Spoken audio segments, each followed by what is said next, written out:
السلام علیکم ورحمۃ اللہ وبرکاتہ۔ بسم اللہ الرحمن الرحیم۔ ناظرین، آج کا موضوع حضور صلی اللہ علیہ وسلم کا بچپن۔ یہ ایک ایسا موضوع ہے جو گلشن سدا بہار کی طرح ہے، جس سج میں ہر پھول کی رنگینی و شادابی دامان نگاہ کو بر دینے والی ہے۔ یہ گلیچی کا اپنا ذوق انتخاب ہے کہ وہ کس پھول کو چنتا اور کس کو چھوڑتا ہے، مگر حقیقت یہ ہے کہ جسے چھوڑا وہ اس سے کم نہ تھا جسے چن لیا گیا۔ بس یوں جانیے کہ اس موضوع پر ہر نئی تحقیق و توثیق قوس و قزح کے ہر رنگ کو سمیٹتی اور نکھارتی نظر آتی ہے۔ چلتے ہیں حضرت محمد الرسول اللہ صلی اللہ علیہ وسلم کے خوبصورت بچپن کی طرف۔ محمد، جس کا مطلب ہے سب سے زیادہ تعریف کیا گیا۔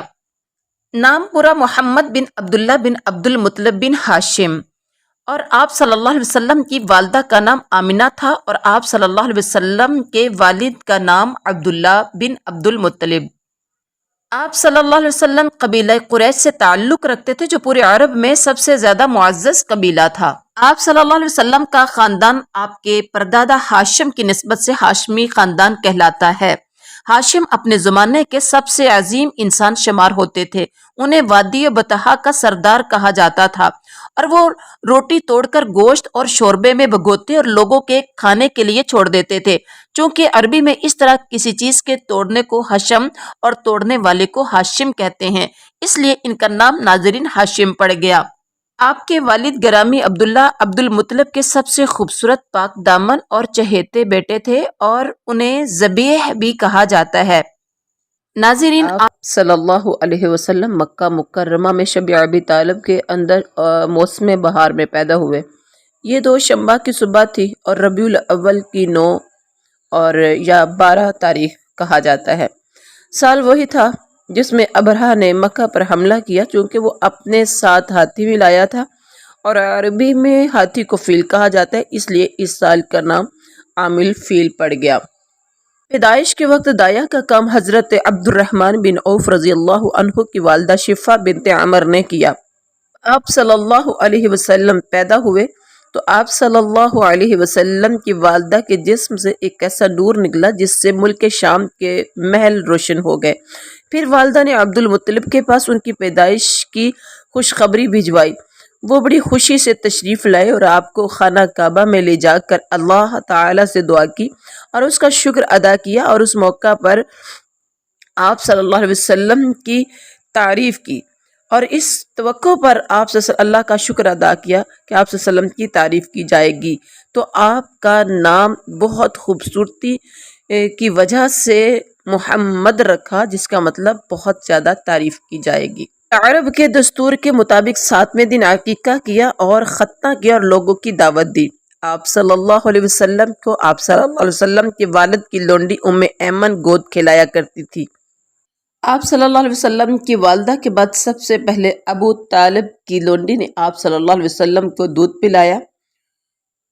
عرب کے شہری باشندوں کا دستور یہ بھی تھا کہ وہ اپنے بچوں کو شہری بیماریوں سے بچانے کے لیے انہیں دودھ پلانے والی بدوی عورتوں کے حوالے، یعنی دیہاتی عورتوں کے حوالے کر دیا کرتے تھے، تاکہ ان کے پٹھے مضبوط اور ان کی عربی زبان خالص ٹھوس ہو جائے۔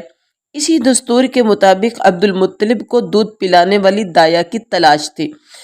ادھر بنو سعد بن بکر بن حوازن کی کچھ عورتیں اسی غرض سے مکہ آئیں، اور ان پر نبی کریم صلی اللہ علیہ وسلم کو بھی پیش کیا گیا، مگر جب انہیں معلوم ہوا کہ آپ صلی اللہ علیہ وسلم یتیم ہیں، آپ کو وہ لینے سے انکار کر دیتی۔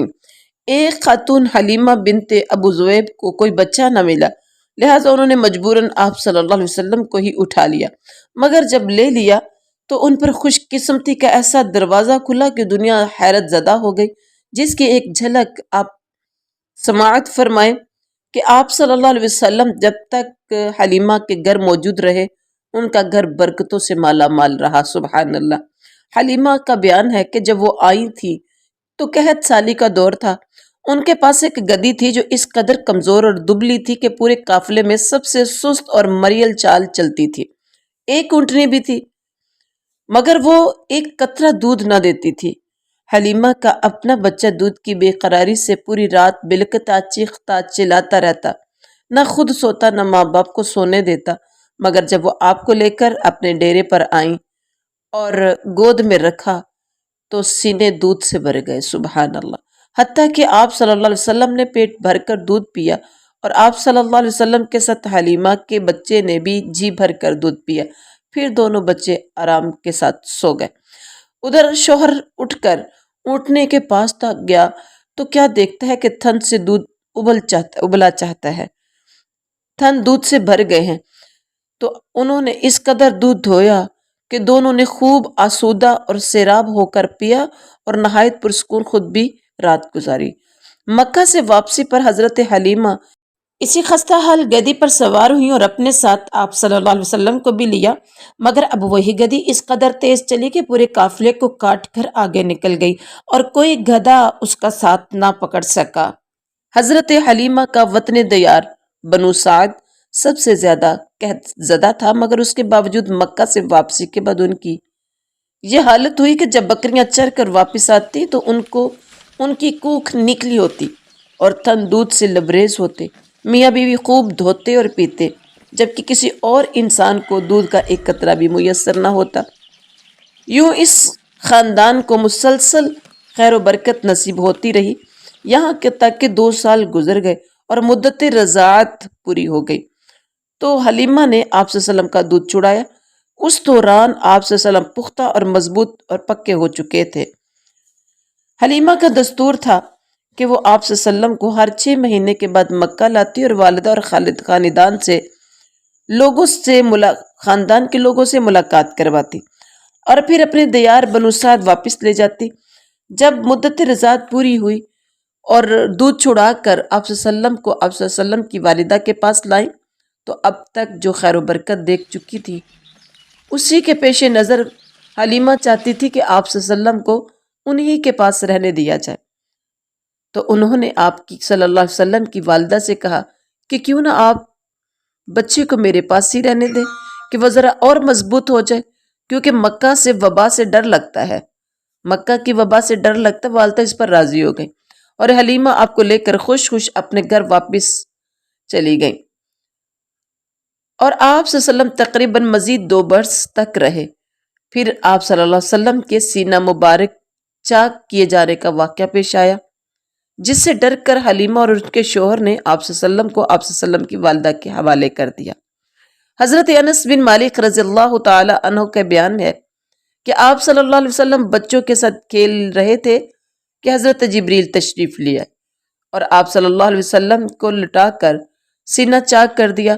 پھر آپ صلی اللہ علیہ وسلم کا دل نکالا اور اس میں سے ایک لوتھڑا نکال کر فرمایا، یہ تم سے شیطان کا حصہ ہے۔ پھر دل کو سونے کے تشت میں زمزم کے پانی سے دھو کر جوڑ دیا اور اسی جگہ پلٹا دیا۔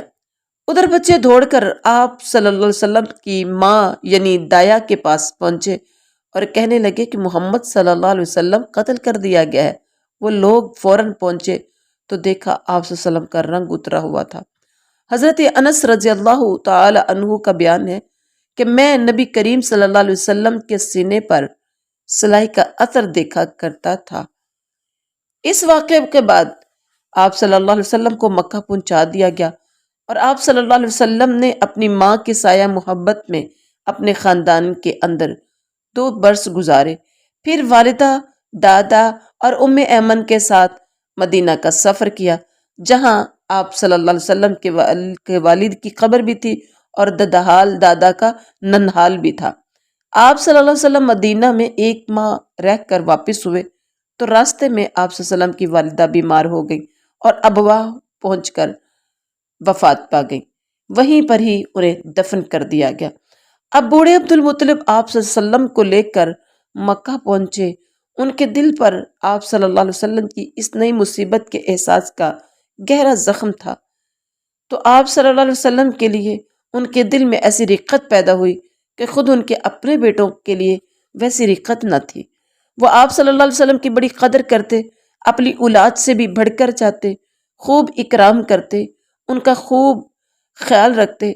ان کا اپنا ایک خاص فرش یا خاص بستر جس پر کوئی دوسرا نہیں بیٹھ سکتا تھا، اس پر آپ صلی اللہ علیہ وسلم کو بٹھاتے، پیٹھ پر ہاتھ پھیرتے، آپ صلی اللہ علیہ وسلم کی نقل و حرکت دیکھ کر خوش ہوتے اور یقین رکھتے تھے کہ آئندہ آپ صلی اللہ علیہ وسلم کی ایک نرالی شان ہونے والی ہے، لیکن ابھی آپ صلی اللہ علیہ وسلم کی عمر صرف 8 سال 2 مہینے اور 10 دن کی ہوئی تھی کہ عبد المطلب بھی اللہ کو پیارے ہو گئے۔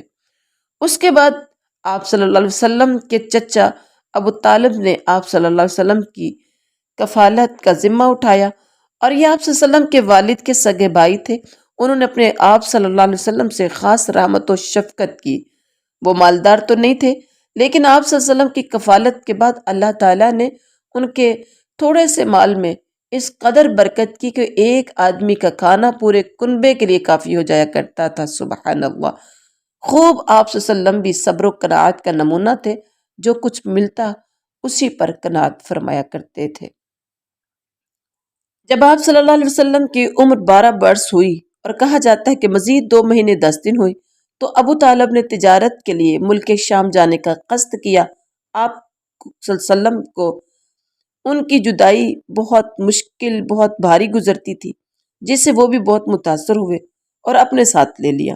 جب قافلے نے ملک شام کی حدود پہنچ کر شہر بصرہ کے قریب پڑاؤ ڈالا، تو بحیرہ نامی عیسائیوں کا ایک بڑا راہب اپنے گرجے سے نکل کر ان کے پاس آیا اور قافلے کے درمیان سے گزر کر نبی کریم صلی اللہ علیہ وسلم کے پاس پہنچا، اور آپ صلی اللہ علیہ وسلم کا ہاتھ پکڑ کر کہنے لگا، یہ دنیا کے سردار ہیں، پروردگار عالم کے رسول ہیں، اللہ انہیں رحمت عالم بنا کر بھیجے گا۔